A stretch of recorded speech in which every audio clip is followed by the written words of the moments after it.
संबंधों में हानि लाभ नहीं देखा जाता। विनोद हाईवे पर गाड़ी चला रहा था। सड़क के किनारे उसे एक 12 से 13 साल की लड़की तरबूज बेचती दिखाई दी। विनोद ने गाड़ी रोककर पूछा, तरबूज की क्या रेट है बेटा? लड़की बोली, 50 रुपए का एक तरबूज है साहब। पीछे की सीट पर बैठी विनोद की पत्नी बोली, इतना महंगा तरबूज नहीं लेना जी, चलो यहाँ से। विनोद बोला, महंगा कहाँ है, इसके पास जितने तरबूज है कोई भी 5 किलो के कम का नहीं होगा। 50 रुपए का एक दे रही है तो 10 रुपए किलो पड़ेगा हमें बाजार से, तो तू 20 रुपए किलो भी ले आती है।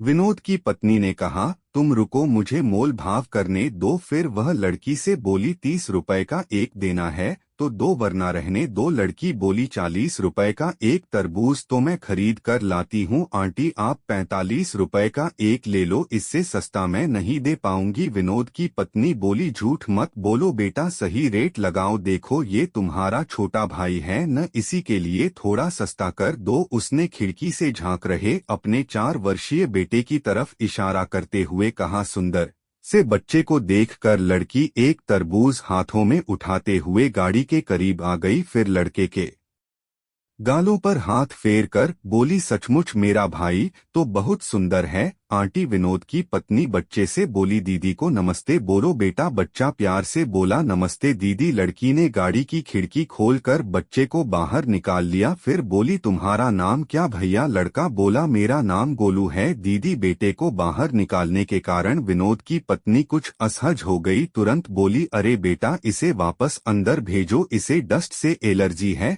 लड़की उसकी आवाज पर ध्यान न देते हुए लड़के से बोली, तू तो सचमुच गोल मटोल है रे भाई, तरबूज खाएगा? लड़के ने हाँ में गर्दन हिलाई तो लड़की ने तरबूज उसके हाथों में थमा दिया।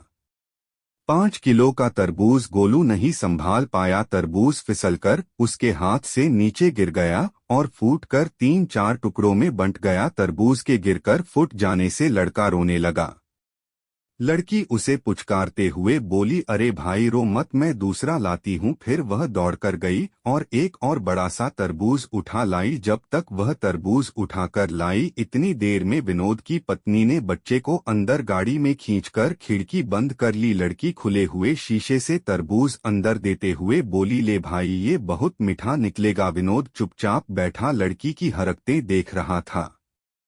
विनोद की पत्नी बोली, जो तरबूज फूटा है मैं उसके पैसे नहीं दूंगी, वह तुम्हारी गलती से फूटा है। लड़की मुस्कराते हुए बोली, उसको छोड़ो आंटी, आप इस तरबूज के पैसे भी मत देना, ये मैंने अपने भाई के लिए दिया है। इतना सुनते ही विनोद और उसकी पत्नी दोनों एक साथ चौंक पड़े। विनोद बोला, नहीं बिटिया, तुम अपने दोनों तरबूज के पैसे लो। फिर 100 का नोट उस लड़की की तरफ बढ़ा दिया। लड़की हाथ के इशारे से मना करते हुए वहां से हट गई और अपने बाकी बचे तरबूजों के पास जाकर खड़ी हो गई। विनोद भी गाड़ी से निकलकर वहां आ गया था। आते ही बोला, पैसे ले लो बेटा वरना तुम्हारा बहुत बड़ा नुकसान हो जाएगा। लड़की बोली, माँ कहती है जब बात संबंधों की हो तो हानि लाभ नहीं देखा जाता। आपने गोलू को मेरा भाई बताया, मुझे बहुत अच्छा लगा, मेरा भी एक छोटा सा भाई था। मगर विनोद बोला, क्या हुआ तुम्हारे भाई को? डोट वह बोली, जब वह 2 साल का था तब उसे रात में बुखार हुआ था, सुबह माँ हॉस्पिटल में ले जा पाती, उससे पहले ही उसने दम तोड़ दिया था। मुझे मेरे भाई की बहुत याद आती है, उससे 1 साल पहले पापा भी ऐसे ही हमें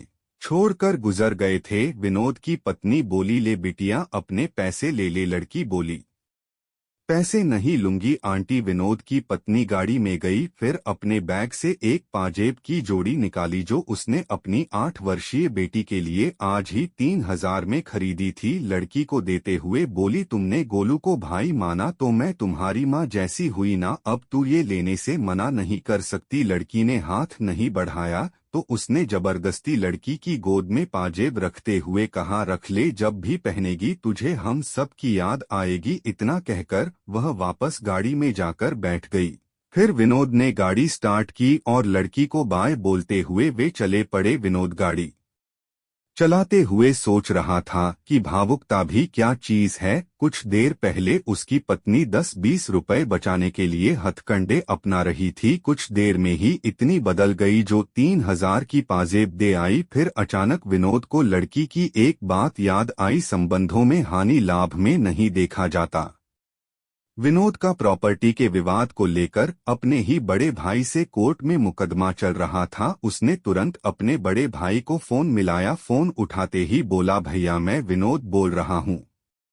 भाई बोला, फोन क्यों किया? विनोद बोला, भैया आप वो मैन मार्केट वाली दुकान ले लो, मेरे लिए मंडी वाली छोड़ दो, और वो बड़े वाला प्लॉट भी आप ले लो, मैं छोटे वाला ले लूंगा। मैं कल ही मुकदमा वापस ले रहा हूँ। सामने से काफी देर तक आवाज नहीं आई। फिर उसके बड़े भाई ने कहा, इससे तो तुम्हें बहुत नुकसान हो जाएगा। छोटे विनोद बोला, भैया आज मुझे समझ में आ गया है, संबंधों में हानि लाभ नहीं देखा जाता, एक दूसरे की खुशी देखी जाती है। उधर से फिर खामोशी छा गई। फिर विनोद को बड़े भाई की रोने की आवाज सुनाई दी। विनोद बोला, रो रहे हो क्या भैया? बड़ा भाई बोला, इतने प्यार से पहले बात करता तो सब कुछ मैं तुझे दे देता रे। अब घर आजा, दोनों प्रेम से बैठकर बंटवारा करेंगे। इतनी बड़ी कड़वाहट कुछ मीठे बोल बोलते ही न जाने कहाँ चली गई थी। कल जो एक एक इंच जमीन के लिए लड़ रहे थे, वे आज भाई को सब कुछ देने के लिए तैयार हो गए थे। कहानी का मोरल, त्याग की भावना रखिए। अगर हमेशा देने को तत्पर रहोगे तो लेने वाले का भी हृदय परिवर्तन हो जाएगा। याद रखें, संबंधों में हानि लाभ नहीं देखा जाता। अपनों को निकट रखने के लिए अपना अधिकार भी छोड़ना पड़ता है।